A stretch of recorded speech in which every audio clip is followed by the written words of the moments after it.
सुप्रभात बच्चों। यहाँ पर देखेंगे जो दिया हुआ है पाठ का नाम है चोरी। बच्चों इसी का आधार पर मैं एक छोटी सी कहानी आपको बता रही हूँ कि एक छोटी सी कहानी है जो भोपाल में एक रईस परिवार की महिला जब भी वह मॉल में जाती थी तो शोरूम में से लोगों से नज़र बचाकर वह कुछ न कुछ चुरा लाती थी। काफ़ी दिनों तक यह सिलसिला चलता रहा, लेकिन एक दिन महिला की हरकत सीसीटीवी कैमरे में कैद हो गई और मॉल के एक स्टोर के मालिक ने देख ली और उसे पकड़ लिया। काफ़ी हंगामा हुआ और महिला के पति को फ़ोन किया गया तो पति भी अपनी पत्नी की हरकतों से बहुत दंग रह गया। पति के पूछने पर महिला ने बताया कि वह जानबूझकर चोरी नहीं करती, बल्कि मॉल या मार्केट जाने पर उसे कुछ पसंद आता तो उसे चुराने का मन करने लगता था।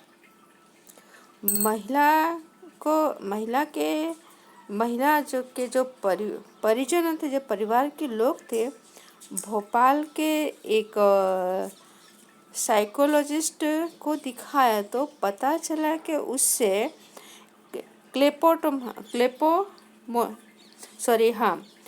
क्लेप्टोमोनिया नाम का डिसीज ऑर्डर है, जिससे पीड़ित व्यक्ति कुछ सोचे समझे चोरी कर लेता है। साइकोलॉजिस्ट बताते हैं कि इस बीमारी पर काबू पाया जा सकता है, लेकिन इससे पीड़ित ज़्यादातर लोगों के परिजनों को यह समझने बहुत वक्त लग जाता है कि वह किसी बीमारी से पीड़ित है, और इस बीमारी से पीड़ित लोग अपने परिजनों और दोस्तों के सामने उन्हें शर्म से बचने के लिए भी अपनी सच्चाई को बताते नहीं हैं। तो बच्चों ऐसे ही पाठ में भी जो चोरी है उसमें भी ऐसी ही बात है कि कि मनुष्य चोरी कब करता है, या उसकी आदत होती है या उसकी मजबूरी होती है, या ईमानदारी से कर्म हर एक आदमी करना चाहता है, लेकिन उसे चोरी कि उसके चोरी करना है क्या उसे पसंद है। या मनुष्य चोरी कब करता है, या अच्छा इंसान होता है, उसके माँ बाप बहुत अच्छे होते हैं, परिवार बहुत अच्छा होता है, लेकिन उसे चोरी करके बहुत अच्छा इंसान बनने की उसकी इच्छा होती है, बहुत जल्दी वो बड़ा बनना चाहता है। लेकिन इस पाठ में जो है बच्चों, चोरी जो पाठ है, तो इस पाठ के जो लेखक है यहाँ पर यशपाल जैन, तो देखते हैं यशपाल जैन का कि उनका जो जन्म है वह अलीगढ़ ज़िले के विजयगढ़ कस्बे में हुआ था। उन्होंने बच्चों के बाल साहित्य छोटे बच्चों को उन्होंने लिखी है, अपनी लेखनी चलाई है। बाल मनोविज्ञान है, छोटे बच्चे मनोविज्ञान है, जिसे कहते हैं कि साइकोलॉजी, उस पर उन्होंने कहानियाँ लिखी हैं। और सन 1990 उनको भारत सरकार ने उन्हें पद्म श्री से क्या किया, उन्हें सम्मानित किया है। बराबर, किसको? लेखक जो अपने यशपाल जैन है। तो उनका जन्म यहाँ पर देखें कि उनका जन्म 1912 और उनकी मृत्यु 2000 ईस्वी में हुई। ओके, तो उनकी जो रचनाएं हैं अजंता इलोरा, अहिंसा और भारत की यात्री उनके प्रसिद्ध उनकी रचना है। तो बच्चों यहाँ पर देखते हैं कि उनका जो यहाँ पर इसके अंदर कि इसमें देखते हैं कि कहना ये चाह रहे हैं कि जो इनकी जो रचनाएं हैं, रचना में उन्होंने कि कि जो घर के नौकर होते हैं कि नौकर के साथ भी क्या करना चाहिए, उनके साथ एक अपनापन की कि आत्मीयता होनी चाहिए। नौकर को कभी उन्हें पराया नहीं समझना चाहिए। बराबर, और उनके साथ अपनेपन का व्यवहार करना चाहिए।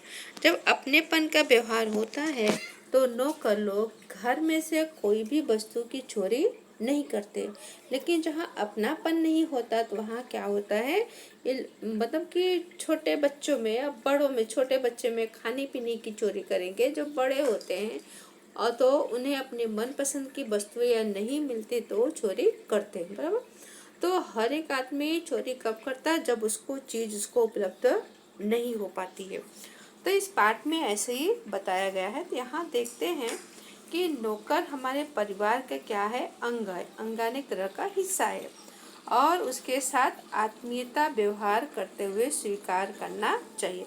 आत्मीयता अनेक अपनापन, नौकर भी क्या है, हमारे घर का एक सदस्य, ऐसा हमें स्वीकार कर लेना चाहिए, उसे अपना समझना चाहिए, अपना घर का एक सदस्य मानना चाहिए। हम जो खाते हैं वह नौकर को भी मिलना चाहिए ताकि मानवीय सौहार्दपूर्ण वातावरण से घर में सुख शांति और आनंद बना रहे। यानी कि जब जो हम खाते हैं वो नौकर को भी दें तो क्या रहेगा, घर में मनुष्य मनुष्य के प्रति का सौहार्दपूर्ण एक तरह का प्रेम व्यवहार बना रहेगा और घर में सुख और शांति का वातावरण रहेगा। इस संदेश के साथ इस परिवार की कहानी यहाँ सुंदर ढंग से प्रस्तुत की गई है कि हर एक परिवार में, मतलब कि आप देखते हैं कि जो बड़े बड़े लोग होते हैं उनके वहाँ भी नौकर होते हैं। तो इस पाठ में ऐसा ही, मतलब कि नंदन है और इस पाठ की जो नायिका है वो मालती है, बराबर। नंदन का इस घर का नौकर है, वो घर में साफ सफाई करता है और उसको कुछ साफ सफाई के साथ वह कचरा कूड़ा उठाता है। उसके हाथ में झाड़ू, उसकी एक हाथ की मुट्ठी बंधी हुई, वो बाहर कचरा फेंकने जाता है। तो इस पाठ की जो नायिका है वो है मालती, बराबर। तो सॉरी, हाँ, मालती और नंदन का घर है। उस घर में बिंदु नाम का एक नौकर रहता है। तो नौकर साफ सफाई करता है और वो कचरा लेकर बाहर जाता है। मालती देखती है कि बिंदु के हाथ में कुछ है, उसका हाथ पीछे वो बांधा हुआ है। लेकिन वो और जैसे वो आवाज़ देती, बिंदु बिंदु रुक जा, लेकिन बिंदु रुकता नहीं है। बिंदु की तो चाल में तेजी आ जाती है और जल्दी जल्दी वो चलने लगता है। जैसे और जोर से चिल्लाती है मालती, तो बिंदु और तेज से दौड़ने लगता है और इतने में जा कर के अपने पति नंदन को कहती है कि बिंदु को चुरा कर लेकर के गया। अब उसका पति अपनी पत्नी की बात सुन करके वो आता है बिंदु के पास और बिंदु से प्यार से बातें करता है कि मतलब क्या लेकर गया था, तू बता दे। और जो मालती का जो स्वभाव है क्रोध से भरा हुआ है। मालती हमेशा चीखती और चिल्लाती है, लेकिन जो नंदन हो बड़े प्यार से बिंदु के साथ व्यवहार करता है, बिंदु से पूरी बात पूछता है और बिंदु फिर डरते डरते बता देता है कुछ चीज़ें मैंने ली थी, क्या किया, उसे खा गया। और फिर मतलब कि उसको विश्वास नहीं होता कितनी जल्दी उस चीज़ को खा लिया होगा। तो नंदन कहते हैं ठीक है, तुमने जहाँ कूड़ा डाला वहाँ मुझे लेकर के चलो, वहाँ जाकर देखते हैं। तो वहाँ कुछ किशमिश और काजू, किशमिश जिसे कहते हैं द्राक्ष, मेवा ने ड्राई फ्रूट जिसे कहते हैं, बराबर। तो उसने थोड़ा सा लिया था, उसे खाया नहीं लेकिन वहाँ फेंक दिया। और नंदन ने क्या किया कि बिंदु को अपने साथ अपने कमरे में ले जाता है और कनस्टर ने डब्बा खोल करके उसे मेवा देता है। तो मालती को यह अच्छा लगता नहीं है। मालती मतलब कि खरी खोटी सुनाने लग जाती है और वहाँ से एकाएक बिंदु निकल जाता है, रुकता नहीं है। अब मालती अपने काम में लग जाती है, नंदन अपना लिखने के काम में लग जाता है। दोनों काम में लग जाते हैं। मालती उधर खाना वगैरह बनाती, फिर नंदन आके पूछता है बिंदु कहाँ गया, क्या उससे निकाल दिया। तो वो कहती मैं कौन होती निकालने वाले। तो उस समय वो ध्यान देता नहीं है और फिर उसके बाद फिर पूछताछ करने पर पता चलता है कि वो यानी कि कहाँ गया है। दोपहर के समय हो जाता है लेकिन कहीं वो दिखाई देता नहीं है। तो मालती को बहुत चिंता होती है कि क्या हुआ, उसने थोड़ा सा मेवा ही खा लिया, उसमें कौन सी बड़ी बात हुई। अपने आप को कोसने लग जाती है, फिर उसे ढूंढ ढांड कर लेकर के आती है और खुद ही लोगों को पूछती है भाई कहाँ वो गया, और ला करके फिर उसे हाथ पैर धुलाती है बिंदु का, फिर उसे खाना खिलाती है। यानी यहाँ पर क्या है, मालती का एक तरह से प्रेम उभरता हुआ दिखाई दे रहा है। तो देखते इस पाठ में लेखक ने क्या मतलब कि पाठ तरह हम चर्चा अब करेंगे। तो यहाँ पर देखते हैं कि हाँ, कमरे को साफ कर झाड़ू पर कूड़ा रखे जब बिंदु कमरे से बाहर निकला, तब बरामदे में बैठी मालती का ध्यान उसकी ओर अनायासी चला गया। अनायासी यानी एकाएक, बरामदा ने जिसे बरामदा कहते हैं, जिसे लोबी कहते हैं, वहाँ बैठी हुई थी और बिंदु झाड़ू लगा करके बाहर निकला। तो उसने देखा कि एक हाथ में झाड़ू है, दूसरे हाथ मुट्ठी बंधी है और वह कुछ पीछे की ओर जानबूझकर आड़ में कर ली गई है। मालती को लगा हो न हो कमरे से बिंदु कुछ लाया है। उसने कहा बिंदु, बराबर। मालती को पूरा शक हो गया कि बिंदु के एक हाथ पीछे है, तो हो न हो कुछ वो चुरा कर लेकर के आया है। और मालती उसे आवाज़ देती। 2 कदम पर बिंदु पर उसने मानो मालती की आवाज़ सुनी ही न हो, वह चलता ही गया। बल्कि मालती ने देखा कि उसको पुकारा पर बिंदु की चाल कुछ तेज हो गई। तेज यानी बहुत जल्दी जल्दी वो चलने लगा।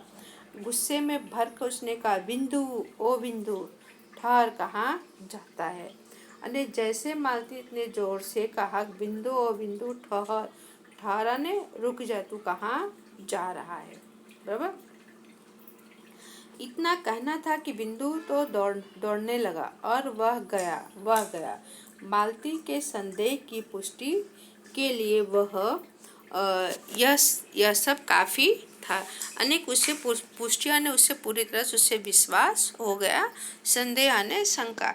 क्यों? क्योंकि वह बिंदु दौड़ने लगा। उसने तेजी के साथ कहा सुनते हो, देखो बिंदु कुछ लिए जा रहा, जल्दी जाओ। यानी कि मालती अपने पति के पास, नंदन के पास वहाँ पहुँच गई और कहती है कि वो कुछ लेकर के गया। नंदन अपने कमरे में बैठा अपने पत्र के लिए कुछ लिख रहा था। मालती को चिल्लाना उसे अच्छा न लगा और उसने चाहा कि टालने से मना कर दे, पर मालती माने तब ना। एक सपाटे वहाँ कमरे में आ गई और बोली झटपट उठो, देखो बिंदु मुट्ठी दबाए कुछ ले गया। झटपटा ने जल्दी से, सपाटा ने जल्दी दौड़ करके वो कहाँ पहुँच गई, नंदन के कमरे में मालती पहुँच गई। नंदन ने कलम एक और रख दिए, जैसे किसी ने जबरदस्ती पकड़ कर उठा लिया। वह उठा, कमरे से बाहर आया तो देखा क्या है, बिंदु लौटकर आ रहा है।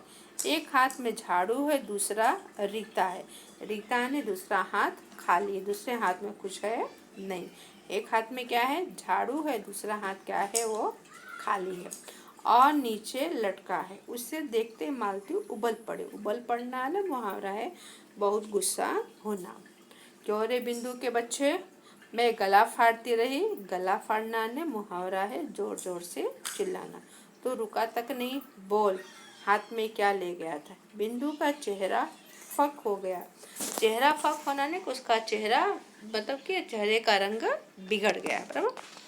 और बोला कुछ नहीं बीबी जी, झूठा कहीं का। क्यों रे, तेरे हाथ में कुछ नहीं था तो पुकारने पर फिर तू रुका क्यों नहीं, मालती ने रोषपूर्ण स्वर में कहा। स्वरा ने आवाज, रोषा ने गुस्से में उसने कहा, बराबर। तो कहता है कि सच बाबूजी, मेरे हाथ में झाड़ू ही थी और कूड़ा था। फिर वही झूठ, मालती ने चिढ़कर कहा। चुड़ा ने गुस्सा कर, इसे पुलिस में दे दो, लातों के देव कहीं बातों से नहीं मानते। यानी कि प्यार से समझाओ तो प्यार की भाषाएं समझते नहीं हैं, पर इनको पुलिस में दे दो। इसे बेईमानी के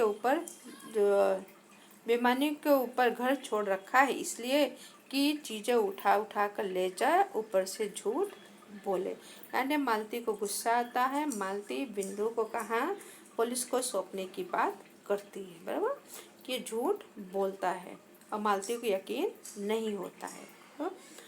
तो नंदन ने मालती को शांत कर कहा, असली बात जानने का यह तरीका नहीं है। सही बात है बच्चों, अगर किसी के पास से बात जानना है तो कभी उसके ऊपर चिल्लाना नहीं चाहिए, प्यार से उसके साथ पेश आना चाहिए। बना उसने प्यार से समझाया। किसने समझाया? नंदन ने। और कहा, मैं तुमसे कुछ कहूँगा नहीं, ठीक ठीक बताओ कि क्या ले गए थे। किंतु बिंदु घबराया सा, खोया सा धरती की ओर देखता रहा और नंदन का बहुत आग्रह हुआ तो उसने इतना ही कहा, मैंने कुछ लिया। नंदन फिर खींचा ने उसे गुस्सा आया। बोला, अच्छा चल देखो तो कूड़ा कहाँ फेंक आया। पिंटू पहले तो कुछ ठिठका ने रुक गया, अनंतरा ने फिर मुड़कर चुपचाप आगे चला। नंदन और मालती ने वह जगह देखी पर कुछ दिखा नहीं। नंदन ने कहा, पिंडू यूं हैरान करने से क्या होगा, बता क्यों नहीं देता कि क्या लाया था। यानी कि बिंदु अपनी बात सामने रखने में क्या उसे डर भी महसूस हो रहा है, उसे शर्म भी आ रही है।